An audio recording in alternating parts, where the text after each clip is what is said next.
Hello, everyone. Maybe good morning, good evening, good afternoon, depending on where you are.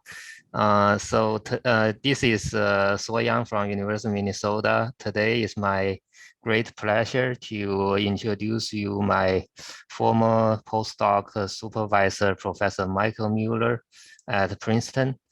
Professor Mueller currently is associate professor and the director of Graduate Studies, DGS, in the Department of Mechanical and Aerospace Engineering at Princeton. Since 2020, he also appointed jointly as faculty at National Renewable Energy Lab, NREL. He got his bachelor degree in mechanical engineering from University of Texas at Austin in 2007, master degree in mechanical from Stanford in 2009, and his PhD in mechanical from Stanford in 2012. His research focused on the computational modeling of multi-physics turbulent reacting flows applied to energy and propulsion, primarily on combustion, but recent year he also worked on the offshore wind turbine and the fusion problem, and also broader areas of computational and data science, including the uncertainty quantification, UQ, numerical algorithm, database modeling, and algorithms. And he has been highly recognized through many agency and professional organizations. He received a Young Investigator Program Award, the YIP Award from Army Research Office, and Research Excellence Award from the Combustion Institute, Early Career Combustion Investigator Award of the United States section, so for Combustion Institute. And he also doing a lot of service. I forgot, he's also associate fellow of the AIAA, American Institute of Aeronautics and Astronautics. He currently serves as associate editor of the Journal of Engineering for Gas Turbine and Power, and also on the editor board of Combustion and Flame. So today he will give us some update about the recent progress on the frontier of turbulent combustion modeling. So Michael, it's all on you now. All right. Well, thank you, Swo, for the introduction, and to all the organizers for the invitation. And you always have a small sweat whenever one of your former students or postdocs introduces you, because they could always tell embarrassing stories, but they didn't. So thank you for the introduction, Swo. And so today I thought I'd share some of our work on turbulent combustion modeling, and I kind of titled the talk with the question that we'll answer. And the question is, can turbulent combustion models be both computationally efficient and generally applicable? Foreshadowing, the answer is yes, otherwise it wouldn't be as interesting of a talk. And I will say I gave a similar lecture for my award at the United States section Combustion Institute meeting in May. So if you saw that, you'll see a lot of the same things, but maybe you'll get some more out of it, I hope. And if you didn't see that, it'll be hopefully all new. So here we go. So when I kind of look broadly at my own research program, the first question to always ask yourself is, what is the ultimate aim of the research that I do?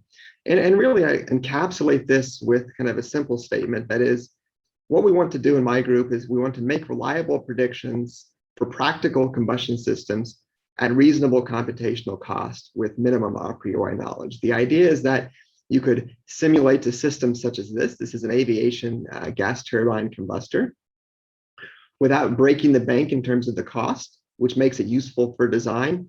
And then you could do it without having to know everything about your system already. If you already know everything about your system, it kind of defeats the purpose of doing the simulation in the first place. And while this is a relatively simple sounding objective, it's actually quite challenging for a number of reasons. And so kind of the primary challenge that this kind of faces in this type of research is that when you start thinking about the ingredients that have to go into simulations of these systems, you start to have to worry about a lot of things. And so kind of at the base fundamental level, turbulent combustion is the interaction between turbulent flow and combustion chemistry. But then into these practical systems, you start adding other considerations as well. Emissions is a major consideration from propulsion systems. You have hot gases and you have cold parts. You have heat transfer within the gases, from the gases to the surrounding walls and within the walls themselves. The fuels that are in many transportation devices are liquid. You might have solid fuels and other systems for power generation. And all of these things typically happen in complex geometries. And so that's kind of the root fundamental challenge, is that you want to go to these real systems. You have many of these mutually interacting nonlinear physiochemical processes that you have to consider. We won't go into all of that detail today, because just sticking with the first two, turbulence and chemistry, is already challenging enough. And there's already a lot of rich nonlinear interactions between those processes, just considering those two there. So even with just two processes, why is this such a monumental challenge that many in the community have worked on for many years? The first problem is one of scale. So here is a turbulent kinetic energy spectrum that shows how the kinetic energy associated with, in this case, non-reacting turbulence, is distributed with respect to wave number or length scale. And what you see is that you have energy over many orders of magnitude. The higher the Reynolds number, the larger this range, dynamic range of flow scales. But combustion itself also occurs over many length scales, from maybe very large length scales over which pollutants and slow chemistry might evolve, to flame length scales, to very small scales where radicals evolve.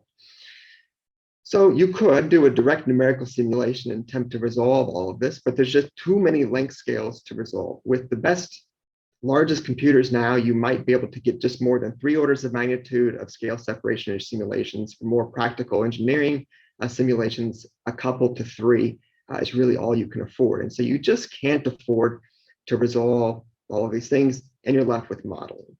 There's 2 predominant modeling approaches. You could do Reynolds average Navier-Stokes, or RANS, where you model all of the scales. That's cheaper. You can also do large eddy simulation, where you resolve the largest scales and model the smaller scales. And there's advantages, especially when it comes to the turbulent flow, to resolving some of the large scale features, which typically control the mixing and a lot of the transient dynamics in systems. But regardless, you still have to model the small scale processes. So your small scale turbulence in most of your combustion processes are happening at the small scale. So immensely difficult modeling challenge, but that's not all. The unresolved scales that you have to model also suffer from a curse of being quite complex themselves. And so at Princeton, we're obligated to show this wonderful plot from Professor Law's text paper from a number of years ago that shows, at the time this was published, kind of a number of chemical mechanisms, the number of reactions, and the number of species in these things. And as you go from simple C1 fuels, methane, up to larger fuels representative of components of transportation fuels, the number of species that you need to describe the chemistry goes very quickly. So what that means is that the unresolved state space that you have to model in either a RANS or an LES context is extremely high dimensional because of the complexity of these chemistry. And so Steve Pope calls this the challenge of many scales and many species. And that's essentially the challenge that we're attempting to address. That's the challenge in kind of broad strokes. If you're like me, I really love equations, perhaps to the detriment of everyone who has to talk to me. So if you do it in terms of the transport equations that we're solving, filtered transport equations in LES or average transport equations in RANS, this is the filtered transport equation for a species mass fraction. The first challenge you can essentially represent as a modeling challenge. On the right-hand side, you have to develop models for the unclosed turbulence and combustion processes.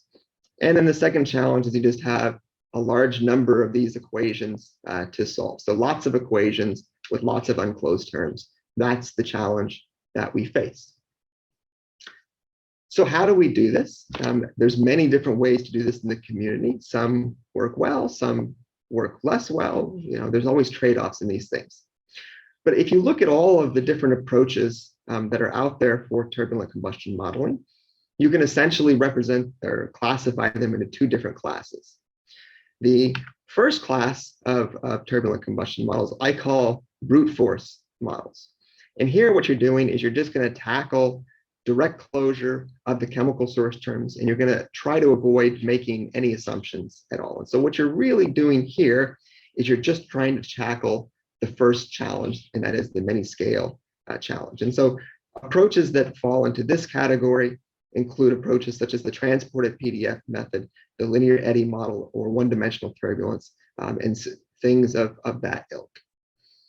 So the challenge then really is the second part, where if you aren't making any assumptions, you end up with having an issue associated with the computational cost. And so the cost of a simulation in X, in Y, and Z would be the number of grid points you need in your simulation. You're then solving a transport equation for each chemical species. So however many species you have, call it order 100. And then in these approaches, you need another factor to deal with the unresolved degrees of freedom. So for example, in the Lagrangian particle transported PDF method, this would be the number of Lagrangian particles per cell. And depending on how you do this, this last factor might vary from, say, order 10 to order 100 in the approach. And so you take something that's already relatively expensive, LAS, and you add a couple of additional factors on top of that that have not insignificant computational cost that they add. Then, even more problematically, these approaches have their own modeling challenges as well. So it's not just that everything's good, it's just expensive. They also have some of their own computational challenges to deal with. So this is a bit of an unsatisfying set of models. You have something essentially that is very complex. You can model very complex turbulent combustion processes, but at the cost of having extraordinarily computational costs that you have to deal with. And so the natural question then through the development of turbulent combustion models is, could you do something that is far less expensive, but at the cost of giving up something in generality? So do something simpler that's less expensive than these brute force approaches.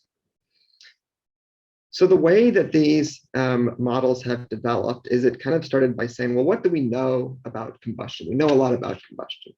Well, one of the things that, one of the first things that we learn about combustion is that you can think about combustion through these different asymptotic modes that describe various limits of combustion processes. And so when we think of modes, the first two things that come to mind are non-premixed flames and premixed flames. So in non-premixed flames, fuel and oxidizer are separated. The mixing between the two limits the rate of combustion. In premixed flames, they're premixed, and you have a self-propagating flame front. That involves transport in both cases. You could debate whether there's a third mode or not. If you get rid of transport, if you had something like homogeneous ignition, that's a third mode of combustion. Just a bit of foreshadowing.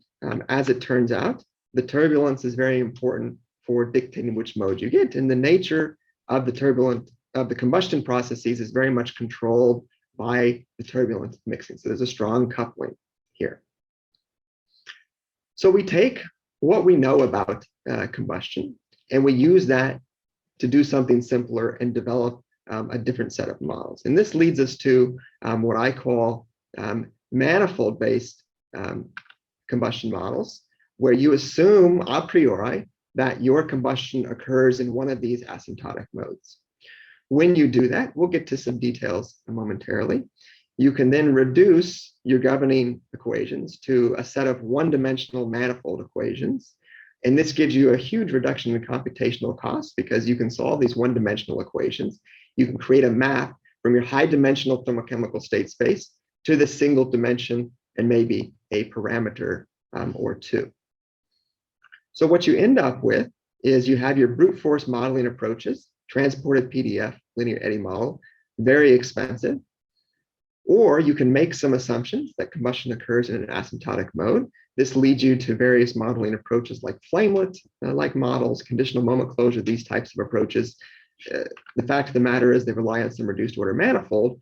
And what you end up with is a simulation where you lop off the last two factors here on the cost. And so you have, depending on and how you do the accounting, 2, 3, or more orders of magnitude reduction in the computational cost of a simulation. But to do that, you've had to make a trade-off. You've had to assume something about your combustion processes. So with these manifold-based models, how good they are is going to depend on how good the assumptions are. They're not always going to be correct. And so this is going to put a practical limit on the model generality. Maybe this doesn't matter. Maybe you can just not care about this. Maybe it's okay. Maybe you could come up with some way to find the best mode or combine the modes in a creative way to do more complicated combustion processes. As it turns out, that doesn't really work. So just to give you a sense of that, I'll show you a quick result here for what's called the Cobra Burner. It's a kinetically stabilized turbulent jet flame. It features a central jet of basically methane that issues into a vitiated co-flow of the products of lean hydrogen air combustion. So it's hot water with a lot of oxygen, essentially, and nitrogen, and it's kinetically stabilized. So it's the heat from the co-flow promotes auto ignition to stabilize this flame. So we take this flame, we did some large eddy simulations of it using 3 manifold-based models that we construct using each of the asymptotic modes of combustion. And I'm just showing here then the results of these 3 modes, and the colors, the experimental measurements, are the circles, and where you get departure from this non-reactive mixing line is where liftoff, the liftoff height is predicted to occur. And what we see is that every one of the combustion modes predicts premature stabilization. It's too far upstream compared to the experimental measurements. And so you can't look at this and say that any one mode is best, and perhaps even worse, there's no way to take, say, some convex combination of these different modes to get the correct answer in line with the experimental measurements. And so really, for me, I think what this demonstrates is that you can't get general multimodality out of models that inherently assume combustion occurs in one single asymptotic mode. Combustion, unfortunately, is not that simple, which I think we all kind of know. So what do we do about this? We're faced with this trade-off where we can get a lot of generality, but at high computational cost using brute force models with detailed chemistry. This is often too expensive. And so people will trade a little bit of generality for a bit more computational efficiency by using reduced chemistry. And then you have your unimodal model, unimodal manifold models, low generality, but very good computational efficiency. So you're supposed to be nice to your brothers and sisters. And so just to give you a sense of what different approaches are in the community that people are pursuing to break this trade-off, the T.S. Ime's group at Stanford essentially lives with this trade-off and recognizes that these models form some sort of a Pareto effect. And so essentially you use the cheap models where you can, and where you can't, you revert to the more expensive but general models. Kind of one of the problems with this is that you're always going to be limited by your most expensive model somewhere, and that's going to affect the performance of your simulation. Others, such as Perrine Pepio's group at Cornell, are working on making reduced chemistry more general. And so if you can adaptively reduce your chemistry based on local conditions, you can actually make reduced chemistry approaches more general. So pushing kind of this intermediate approach up in the generality case. But again, this is still quite expensive. And so really what our goal is to take unimodal manifolds and try to develop an inherently multimodal manifold-based approach that is computationally efficient as these very simple models. And so that's really the key question that we've been pursuing through this work in my group is, can we develop something inherently multimodal without giving up this wonderful computational efficiency we have with unimodal manifold-based models? And so again, the answer is yes, but we've had to do some good advances in both combustion theory and in computational practice to not only develop these, but then also make them useful in a practical simulation setting. So we have this trade-off. We want to break this trade-off. That's our objective. And so then can we break this trade-off? We'll start off by looking at how we do this in theory. Okay, so one of the things that I really learned well at my decade here at Princeton from my colleagues, Professor Ju, Professor Law, and others, is you always have to start from the base fundamentals and really build things up from there. And it's something that I've really taken to heart in my time that's here. And so to do this from theory, we're essentially going to start at the beginning and work our way up.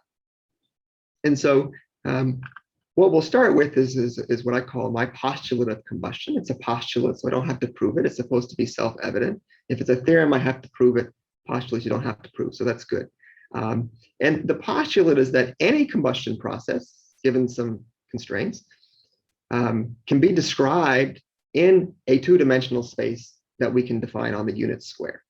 So what is this two-dimensional space? This two-dimensional space has two quantities.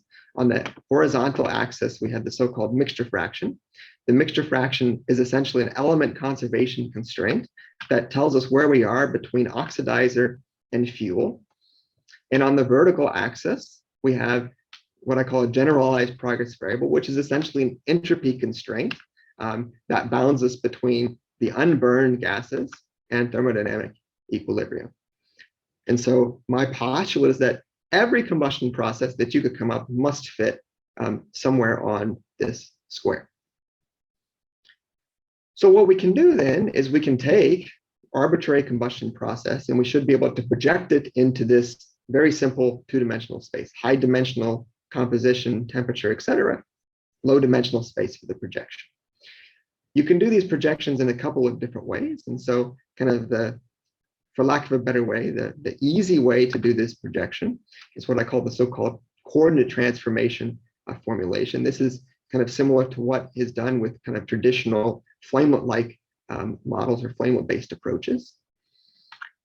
Our coordinate definitions, the mixture fraction will define to be a conserved scalar that takes the value of 0 in the oxidizer in unity in the fuel.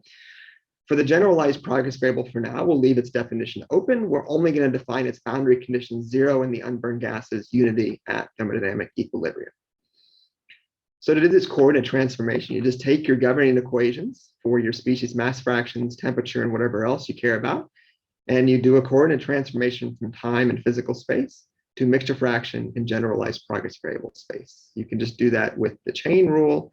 And here you go. And just a comment that I'll make is when you take partial derivatives, don't forget about the rules of partial derivatives. If I take a partial derivative with respect to one variable, it means the other variable is held constant. It's a small point, but sometimes we forget small points when we're doing things. So we take our equations, we go through some wonderful algebra and calculus to ultimately arrive at our manifold equation that is now going to be in mixture fraction and generalized progress variable space. So here it is. I've assumed unity effective Lewis numbers, which is good for non-premise combustion at high Reynolds number. You don't have to assume this, but just for the sake of illustration, I've assumed that here. Ignore the left-hand side for a moment. On the right-hand side, you have three terms that show up as second derivatives, and then you have the chemical source term. In front of each of these second derivatives, you have chi, which is a scalar dissipation rate, which you can think of as a turbulent mixing rate. One for the mixture fraction, one for the generalized progress variable, and then this cross dissipation rate that shows up here. I mentioned turbulence, i.e. the mixing rate controls the nature, and you're starting to get a sense of that here. However, this equation is unclosed because on the left-hand side, we have a bit of an issue. And that is that we have the spatiotemporal dependence of the generalized progress variable. We don't want to have physical space and time here. We want to transform that out. So it means at this point now, we haven't defined what our generalized progress variable is. Now we need to define what it is. So how should we go about defining this generalized progress variable? So the first key idea of this theoretical work is that, well, we actually added a degree of freedom with our generalized progress variable. We have to remove that. So we have to specify something else. So what we do is we choose either a species or some combination of species to be a reference. Here, I'm always just going to show it for one just to make things easier. And we have to then define what its functional dependence on the mixture fraction and the generalized progress variable is. Otherwise, we have an underdetermined system. However, as it turns out, I can put in whatever I want here for this reference relationship. It is totally arbitrary. Once I have this reference relationship, I can then rearrange my manifold equation for the reference species to end up with an explicit transport equation for my generalized progress variable. So I rearrange to solve for the spatiotemporal dependence of the generalized progress variable. And then on the right-hand side, I plug in my reference relationship for the reference species to then evaluate each of these terms, and that defines a source term for my generalized progress variable. There is one minor constraint on my reference relationship. I can't divide by 0. And so what this essentially means is that my reference species needs to be monotonic with respect to the generalized progress variable. How would I define that here? But the interesting thing about this approach is you can put whatever you want for this reference relationship, and you have a closed transport equation for the generalized progress variable. These are very easy to compute derivatives of a function. Even if it's only defined with respect to data, you can compute these derivatives discretely. And what we'll see in a second is we can actually use this to our advantage to get some very nice properties for this generalized progress variable. So I've done this now. I've defined my generalized progress variable and the reference relationship, and I have a closed two-dimensional manifold equation that we see here. Left-hand side now just has this source term and depends on the first derivative with respect to the generalized progress variable. As an aside, I mentioned unity-Lewis numbers. Everyone always says, can you do non-unity? The answer is yes, but you end up with a mess. But here are here's the equation, same equation, without assuming unity-Lewis numbers. You just have a lot of terms, and you actually end up with an additional quantity, which is the curvature of the mixture fraction and generalized progress variable that shows up as additional parameters. So it's a bit of a mess. I'm 99.7% sure that this equation is correct, but if anybody cares to rederive it at some point to check the paper that was published last year, that'd be much appreciated. Some of my students and postdocs did that, and we're quite sure it's correct, but maybe I mistyped it in LaTeX. I hope not. Very quickly, just to make one point, I mentioned that there's other ways to derive these manifold equations. I did the coordinate transformation. You can also do conditional filtering or conditional averaging with respect to your mixture fraction and generalized progress variable. This would be what's done, say, for example, in conditional moment closure. If you carry this through, this typically leads to a non-equilibrium manifold formulation. If you then make an equilibrium assumption, and what I mean by that in the context of manifolds is you assume that the thermochemical state instantaneously equilibrates to the local dissipation rate, so you're neglecting any history effects, you exactly recover the equations you derive with the coordinate transformation. So really the coordinate transformation is just kind of a shortcut way to derive equations for conditionally filtered variables in the equilibrium manifold limit. But by doing this in this way, what you do is you get at the implicit assumptions in your coordinate transformation approach. The first assumption is that your thermochemical state is uniquely determined by mixture fraction generalized progress variable locally in physical space and time. That's equivalent to first order closure in conditional moment closure context. You've assumed that flow history effects are negligible, which is just an equilibrium manifold assumption.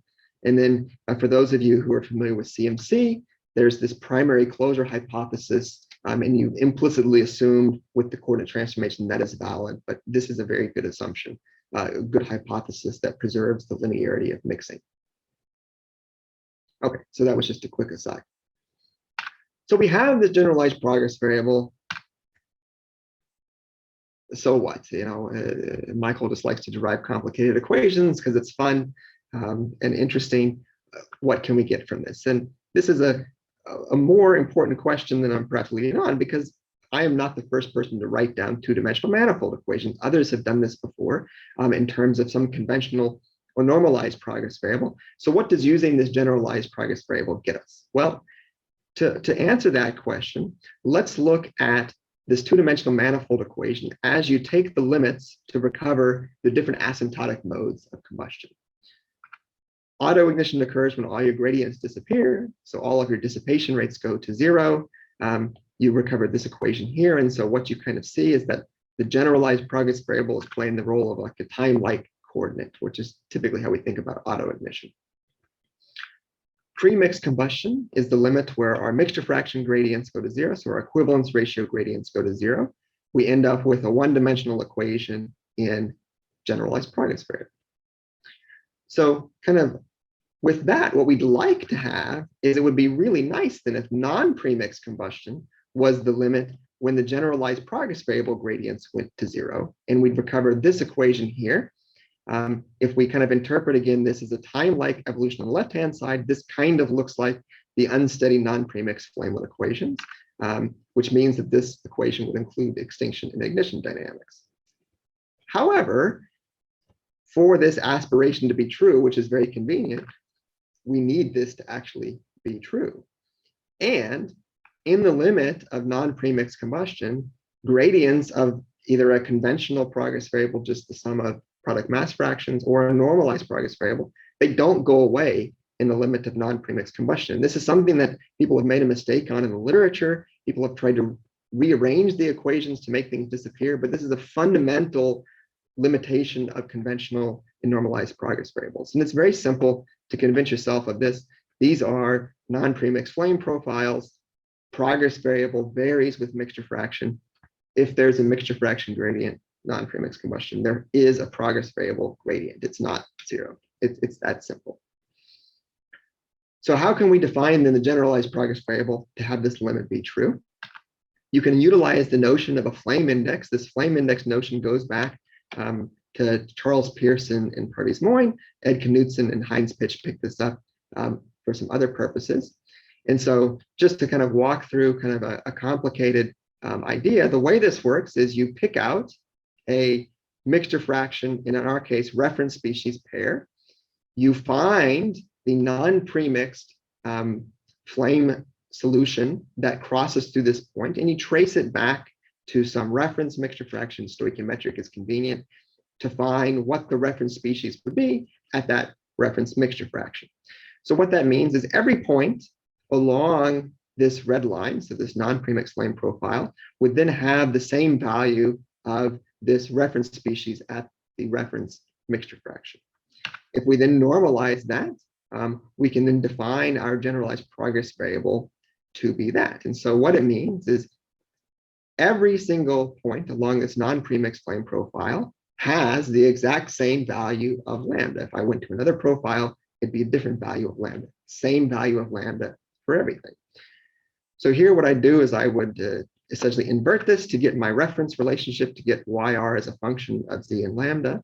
And I'd use this as the reference relationship when I plug it into my two-dimensional equations, and I have a way to get the source term with my reference relationship. And so by doing this, by definition, lambda is a constant in non-premixed combustion, and I can write down a transport equation for it in closed form. So this is great. So just to kind of quickly demonstrate and prove that this works, let's see what happens in terms of recovery of the non-premixed limit when you take the limit that the gradients of the generalized progress variable go to zero. So in other words, I solve the equations with only the mixture fraction dissipation rate being non-zero. Both of these plots show the generalized progress variable source term. The left uses just a conventional normalized progress variable, so a so-called linear reference, a linear relationship between the reference species and the generalized progress variable. The right shows this non-premixed progress variable I just showed you, or this nonlinear reference. The solid and dashed lines are actual non-premixed flame profiles on the upper and middle branches of the S-curve. Linear reference, a non-premixed flame does not correspond to constant lambda. With our nonlinear reference, it indeed does. And even better yet, if you look at the sign of the source term, it's positive between the middle and the upper branches. You go off the middle branch, you go up to the upper branch, quench to the lower branch or non-reacting branch when you go below the middle branch. And so we get the dynamics of non-premixed combustion we expect. It's not the case over here because this limit generalized progress variable going to 0 does not correspond to non-premixed combustion with this linear reference. So with our nonlinear reference, both the cross dissipation rate and the generalized progress variable dissipation rate go to 0. It's very easy to recover this limit, and we don't have to worry about having some very sophisticated models for these quantities to correctly recover the non-premixed limit of combustion. So it's much easier to model these with our nonlinear reference. So just to say a quick summary of kind of this first part, we have two-dimensional manifold equations for multimodal combustion in terms of a mixture fraction and a generalized progress variable. We have a closed transport equation for our generalized progress variable for any arbitrary reference relationship, but we could construct a reference relationship that gives us a very nice limit. When its gradients go to 0, we recover non-premixed combustion, which makes it easier to model the dissipation rates, which we've done in a paper I have cited here. And as I'll show you in a second, it makes it very easy to then identify locally non-premixed combustion. So this is good. A quick aside before we get to the next part, we have a two-dimensional manifold equation solver. It's called Peters. Some details there. If you're interested in this work and would like to use it, you can download this code for free from my research group website. It uses mechanisms in FlameMaster format just because that's what I'm used to. And just one minor tip that I always forget to tell people when they get it is that when you make the mechanism, rather than having, for example, 2O goes to O2, where 2O plus M goes to O2 plus M, you have to specify unity stoichiometric coefficients, just the way it's read. So just a slight comment there. But feel free to download, use, and we're always happy to help people out if they have questions. Okay. That was wonderful theory. I love theory. We could talk about that all day, but we need to talk about doing this in real life. And as usual, I prepared too much, and I'll have to skip a few things here at the end, or SWO will have to give me the hook one way or the other. So that was breaking this trade-off in theory. Can we actually use this model in computational practice now? What good is a theoretical model if we can't actually use it in simulation? So to close then our LES equations to get our filtered thermochemical state, what we typically do, or what we usually do, is take our manifold solutions, we convolute those against a subfilter PDF with a mixture fraction and generalized progress variable. The manifold solutions are parameterized by these scalar dissipation rates that vary in physical space and time in our large eddy simulation. The PDF is parameterized by the filtered quantities, their subfilter variance and covariance, et cetera, which also vary in physical space and time. So we're essentially looking up the filtered thermochemical state based on these quantities that vary in physical space and time. So there's two parts to the algorithm they have to do to get the thermochemical state filtered for LES. We have to compute the manifold solutions, and we have to convolute them against the subfilter PDF. What is traditionally done is to do all of that as a pre-processing step. So we'll do our manifold solution calculations ahead of time, convolute those against the subfilter PDF ahead of time, and put those in a table that will then access as the LES calculation runs. For very simple models, this works quite well. So if we use as an example, just the one-dimensional manifold equations for non-premixed combustion and mixture fraction, we have to first solve the manifold equations in one dimension. I have to vary a single dissipation rate. So I might have to do tens of these one-dimensional solves with detailed chemistry, and that's quite easy to do. I then take those solutions, I convolute them against the subfilter PDF to get my final database. My final database then would depend on the filtered mixture fraction, the subfilter variance, and the dissipation rate. And storing this three-dimensional database takes tens of megabytes. You know, you can almost fit this in cache if you make it small enough.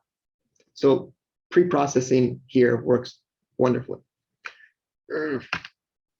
Not the case with two-dimensional equations. So I have to solve my two-dimensional equations, but now I have to vary 3 dissipation rates. So now I need to do hundreds of thousands of two-dimensional solves with detailed chemistry, and that's very much not a trivial operation to do. You could spend lots of time or lots of processors to do it. It's very much non-trivial. It gets worse.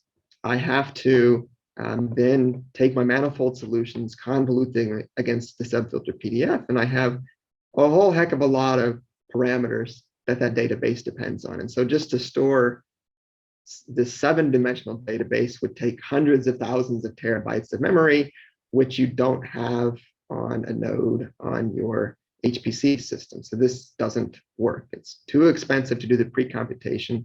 It costs too much memory. You can slightly get around the memory limitation by doing the subfilter PDF convolution on the fly rather than during a pre-processing step, and you only store the manifold solutions. But this really doesn't buy you that much. And so just in the interest of time, I'll kind of skip that.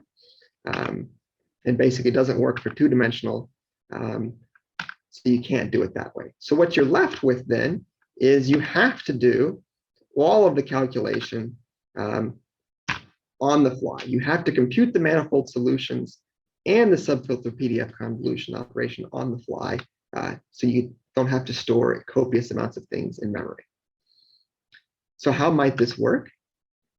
Each grid point in your LAS, you would solve your manifold equations for your local dissipation rates, and then you get your thermochemical state. The problem is those calculations are not trivial, and so you would need hundreds of hours for each LAS time step. So that's not going to work. And you'd be doing a bunch of the same calculations over and over again. You come across the same dissipation rates in a simulation many times. So this is not a good idea. So what we have to do instead is when we compute manifold solutions, we have to keep and then ultimately reuse the manifold solutions as we compute them. So the algorithm that we've developed, I call In-Situ Adaptive Manifolds, and based on the name, you might guess kind of what we're going to do, which is we use ISAT, In-Situ Adaptive Tabulation, to store manifold solutions as we compute them and then reuse them as the simulation progresses. I won't say too much about ISAT in the interest of time. You make an adaptive binary tree and store information as you go. Steve Pope originally developed this for accelerating combustion chemistry. You can use many, many input dimensions, hundreds for combustion chemistry. We use it for a few, so it works very well for our problem here. Okay, so let's test this. How does this work for a simple model to make sure it works? So here is just results for the standard test case in non-premix combustion modeling, Sandia Flame D. I have our ISAM results, and then this is convolution on the fly. So just storing the manifold solutions ahead of time, you get the same answer. So our implementation is correct. This is just to prove that it's correct. What we really care about is the relative computational performance between our ISAM approach and pre-computation based approaches. So what I'm showing then in these plots is the time per time step versus the time step that the simulation takes. The left plot is the timing for a hydrogen flame, smaller chemical mechanism, and the right is the timing for Sandia Flame D, methane flame, larger chemical mechanism. The first thing I want to draw your attention to is that the first time step takes a while. You're populating your ISAT databases, you're doing a lot of manifold calculations, but this is not so long. It's 5 minutes for hydrogen, 10, 15, 20 minutes for methane. It's a little bit more expensive for methane because the chemical mechanism is larger, but you don't have to make a table ahead of time, and it takes longer than that to make a table. So it's not so bad the cost. Then as the simulation progresses, your ISAT databases are populated. You don't need to do any new manifold calculations. You're just looking things up from ISAT. And what you see is that the cost of ISAM is the same as PPP, the pre-computation, convolution, and pretabulation in COTF. And so the overhead of looking things up from ISAT is very low. And even better, these are all things equal. The cost with hydrogen, methane, basically the same. So you don't have any increase in the cost of your simulation with the chemical mechanism side. So you can use as much chemistry as you want. And once you get past the initial penalty, same cost. Okay, seems feasible for a simple model, but we don't need it for the simple model. Let's do something more complicated. And I'll do this in the last 5 minutes or so that I have left. So we'll do this now for our 2-dimensional manifold equations for multimodal combustion. The test case will be similar to the Cobra flame I showed previously. That was actually the methane case. This is the hydrogen case. but the physics of the flame are the same.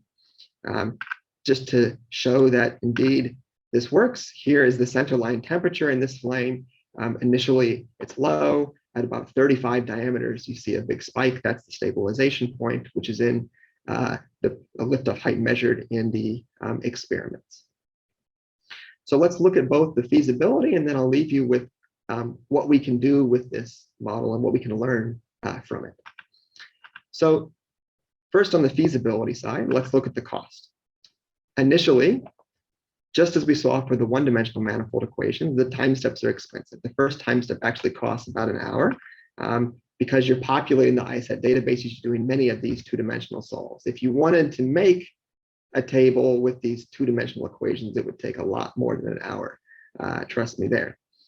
Simulation progresses, you get towards the end, and you get down to 8 seconds per time step once the ISAT database is the same. And that's the exact same cost that we had at steady state for the one-dimensional manifold equations. And so it's the same cost as the simple model. We don't have any additional cost with our more complicated model. And even better, we don't have to presume anything ahead of time about the combustion processes. In fact, the nature of the combustion processes is an output rather than an input to the simulation, as you have with traditional manifold-based models. So as I alluded to previously, the nature of the combustion processes is encoded into these scalar dissipation rates. So we can actually look at these scalar dissipation rates, and it can tell us everything we want to know about the physics, in this case of the stabilization mechanism for this flame. So what I'm showing here is along the center line with increasing axial distance, 3 quantities: the mixture fraction dissipation rate, which is indicative of non-premixed combustion, the generalized progress variable dissipation rate, which is some kind of premixed type of not non-premixed combustion, and then the source term. Upstream initially, you see a very large mixture fraction dissipation rate. I'm not showing it here, but the progress variable is low. The chemistry is being suppressed by intense fuel air mixing. That's why it's a lifted flame. At about 40, 35 jet diameters, you see a big spike of the source term. That's auto ignition, which is the stabilization mechanism. And then downstream, you see again the dominance of the mixture fraction dissipation rate. Now we're at a high progress variable, so this is non-premixed combustion.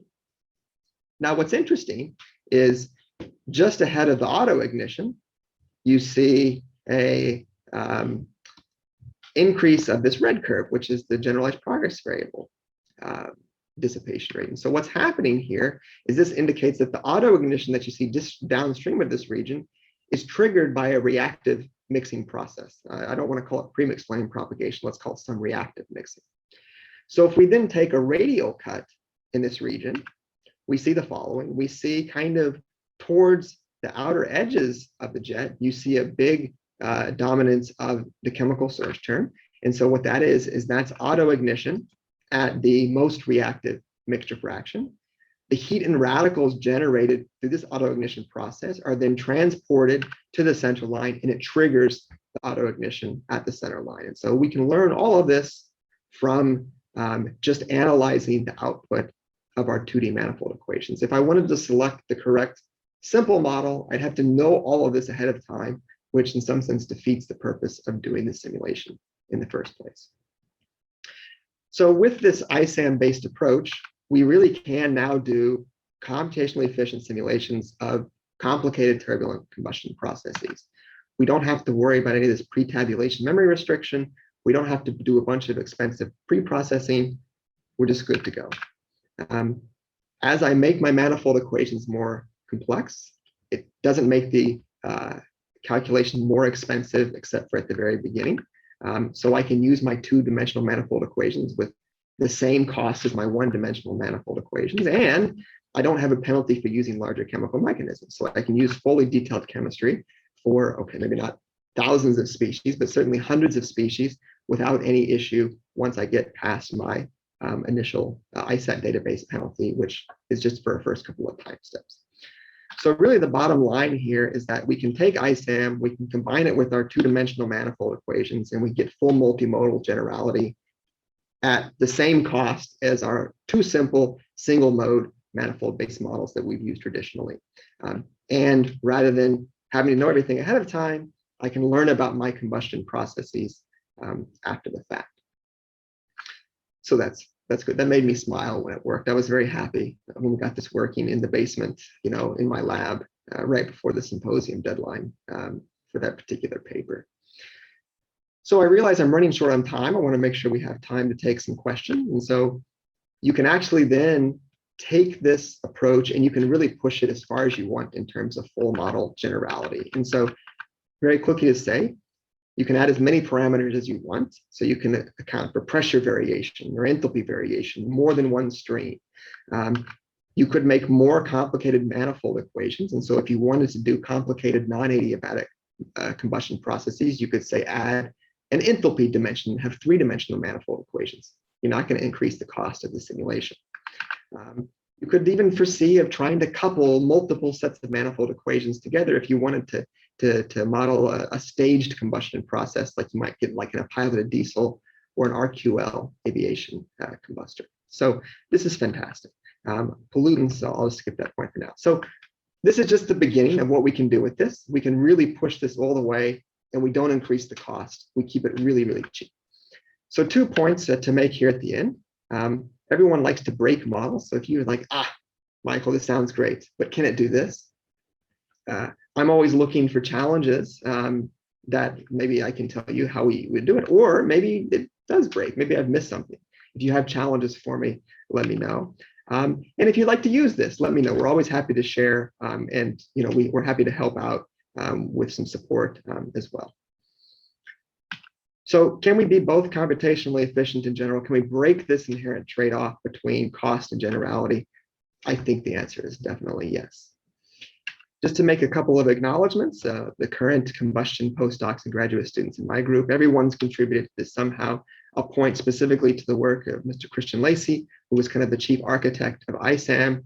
And then we had, everything always starts from the beginning. So the alums, including SWO himself, everyone had a part in this. And I'll point again to Bruce Perry, who works at NREL now, and Alex Novoselav, who is at ETH Zurich, who also helped with the multi-modal manifold and the ISAM development. So funding for this work, the primary funding kind of for the initial development was from ARO and NASA, computing from the university.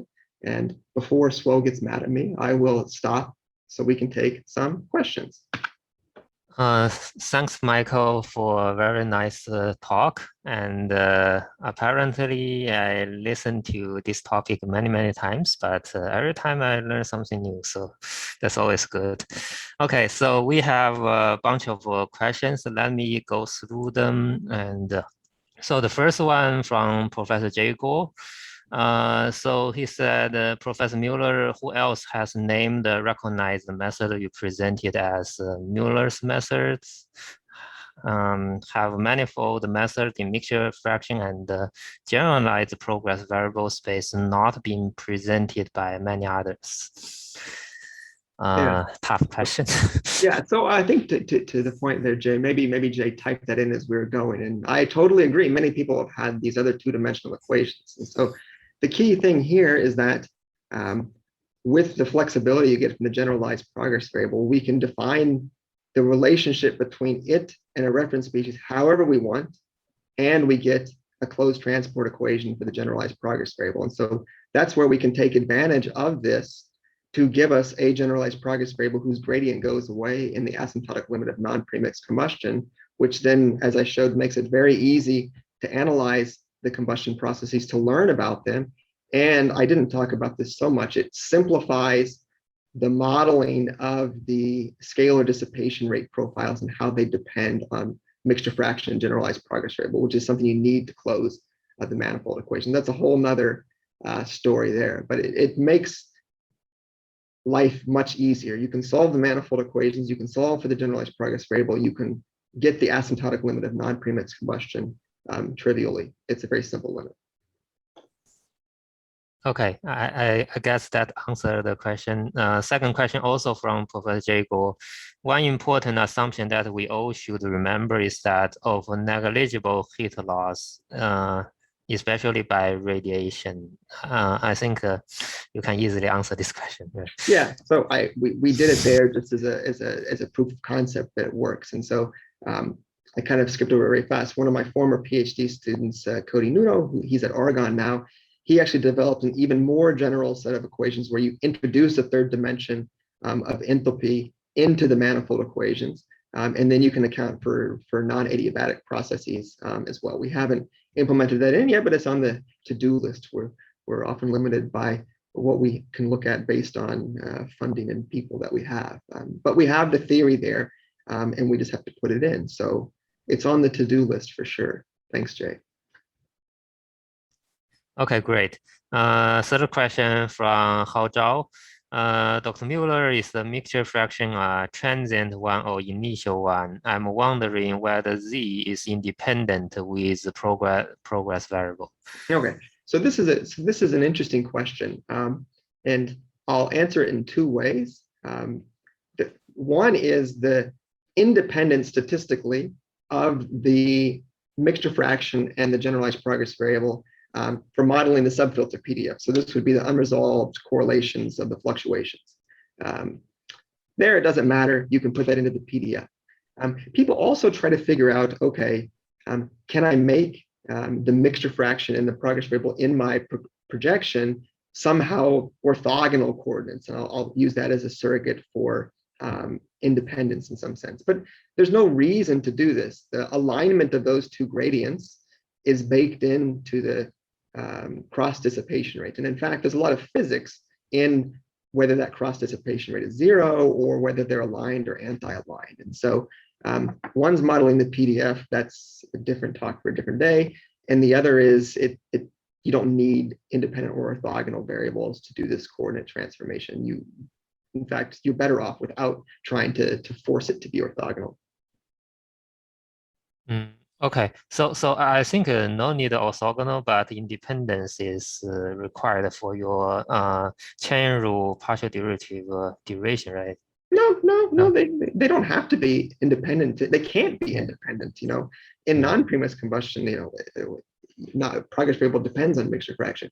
The chain rule is fine like that. If you wanted to do a different type of, you can do the geometric transformation in other ways, where if they're independent or orthogonal, whatever you want to call it, it's a simpler set of rules than that. But the transformation rules I showed you there is perfectly fine. Yeah. Okay. Next question from Professor Jago again. Is C actually this is on slide 22. Is C the generalized progress variable or a different type of progress variable on the slide 22? Yeah, I'm just looking. I apologize, Jay. The notation's a bit clunky. So C, I always mean the conventional progress variable. Lambda is my generalized progress variable. So in that particular slide that Professor Gore is referring to, I was showing non-premix flame solutions and how a conventional progress variable varies with mixture fractions. So its gradients don't go away in non-premix combustion. I didn't label it though, so points off for me for not defining C. Okay, and the next one from Rob Bastenas. Can kinetic energy be included in the modeling in the momentum equation? Yeah, I'm not very sure what that means. That's a whole nother line of research that we have going on in my group. And the short answer is yes. And I think what backscattering means and what causes it in the context of reaction flows, I think we're getting a better sense of how that's going on.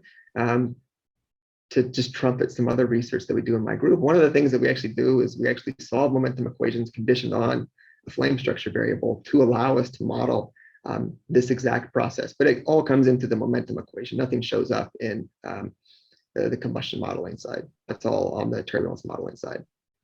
So you mean the backscattering is implicitly already kind of captured? It would be captured with, in the momentum equation, as the questioner alluded to. Yeah. Okay.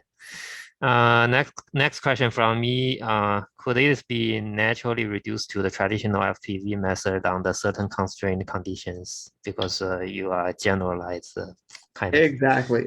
So that's the whole point in SWO is that essentially now when the generalized progress variable gradient goes to 0, you recover exactly the for lack of a better word, unsteady flame mode equations.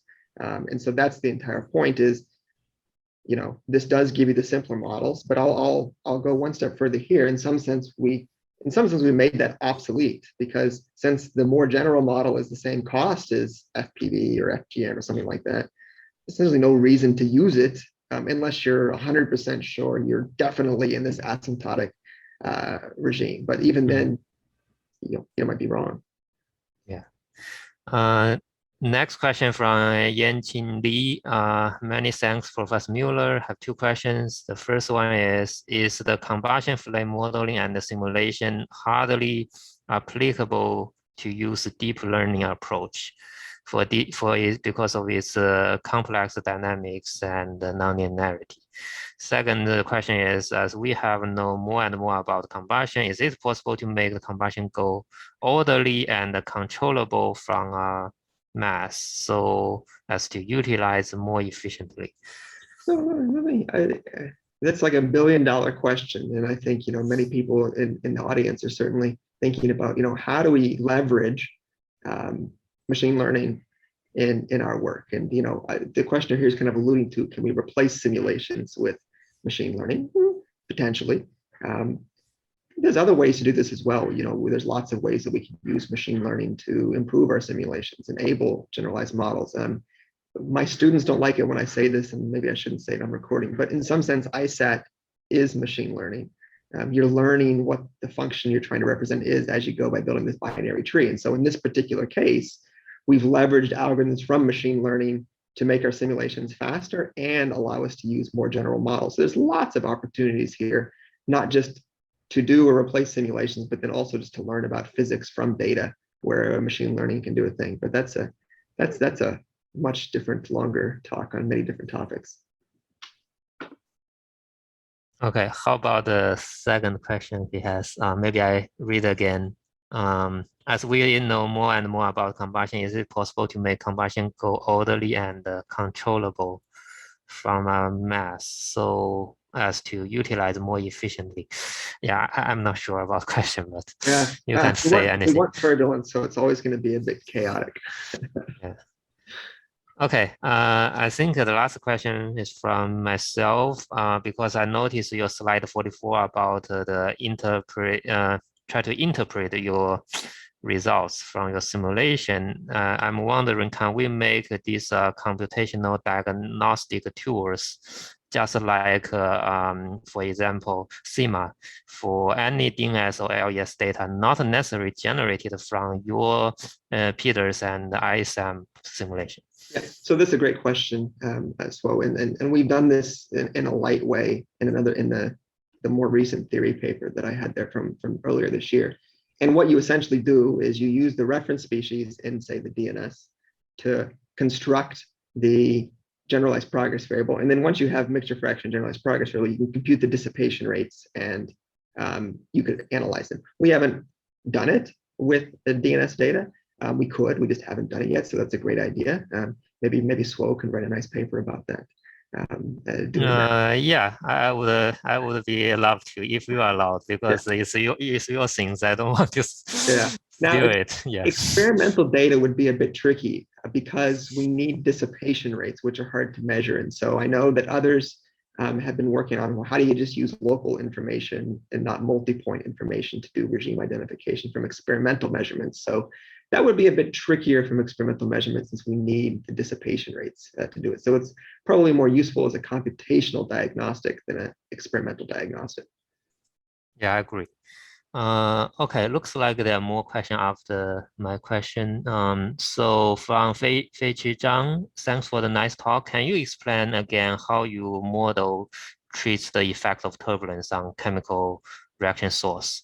With a PDF and the scalar dissipation rate, is there any turbulent reaction rate in your formulation? Yeah, so one part is the PDF that's dictated by turbulence. One part is the dissipation rates, which of course the turbulent flow determines. And so there is a turbulent reaction rate because one of the filtered quantities you might be interested in would be the filtered reaction rate. And so you would get the unfiltered reaction rate from the dissipation rates in the manifold solution, convolute that against a subfiltered PDF, and then you have your filtered reaction rate.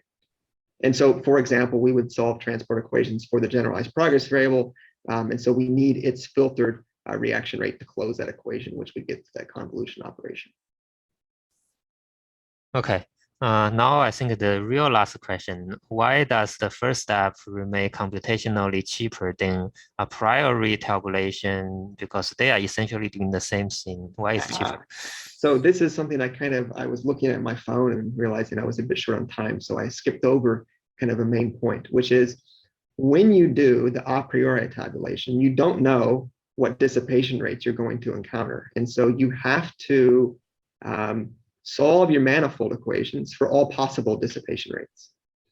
When you do it on the fly and then store it in ISAT, you only compute manifold solutions for the dissipation rates you actually encounter in the simulation. And so by just not computing all the manifold solutions, by not computing ones you're never going to access, you can really cut down the computational cost, especially as you have more and more parameters there. And so what we leverage when we do the on-the-fly approach is we only compute manifold solutions for the dissipation rates we actually need. Okay. Yeah, that's a great answer. I actually missed one more in the Q&A. No method is perfect. So people always want to ask you, can you honestly tell us what's the limitation of your method? Yeah. So there's two things that I wouldn't call them limitations, but they're things that you have to address. And I glossed. See, everyone always asks questions about what I glossed over, which is the tricky thing. So one is, what I showed you was an equilibrium manifold formulation, which that would be like a flamelet like model, if you will. And that assumes that the thermochemical state instantaneously equilibrates to the local mixing rates, which assumes that the chemistry is relatively fast.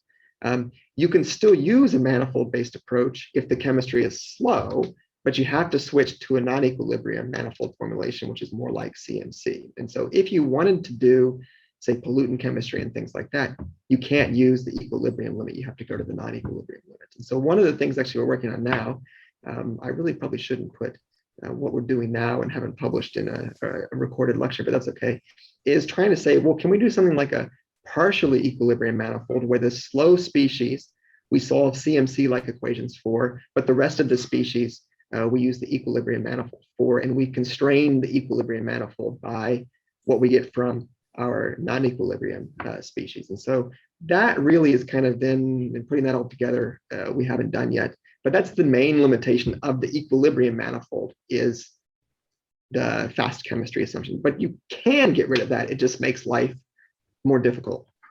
It still uses manifolds, but you have to change the formulation. Yeah, I agree. I think hybrid with the CMC is the future for this direction. Yeah. Okay. Looks like okay. Actually, new question come out. Can this approach be used for high calories number problems, or it is limited to flamelet-like regions? Oh, this is a good question too. And flamelet assumption, flamelet regimes is not what manifold-based models can do. So if you'll see, I was extraordinarily careful never to say we're using flamelet models. In fact, my students and postdocs, and SWO knows this, are forbidden from using the word flamelet to describe models, because a manifold model here we're doing only assumes that the combustion processes are aligned with particular directions. The transport dominates in those directions.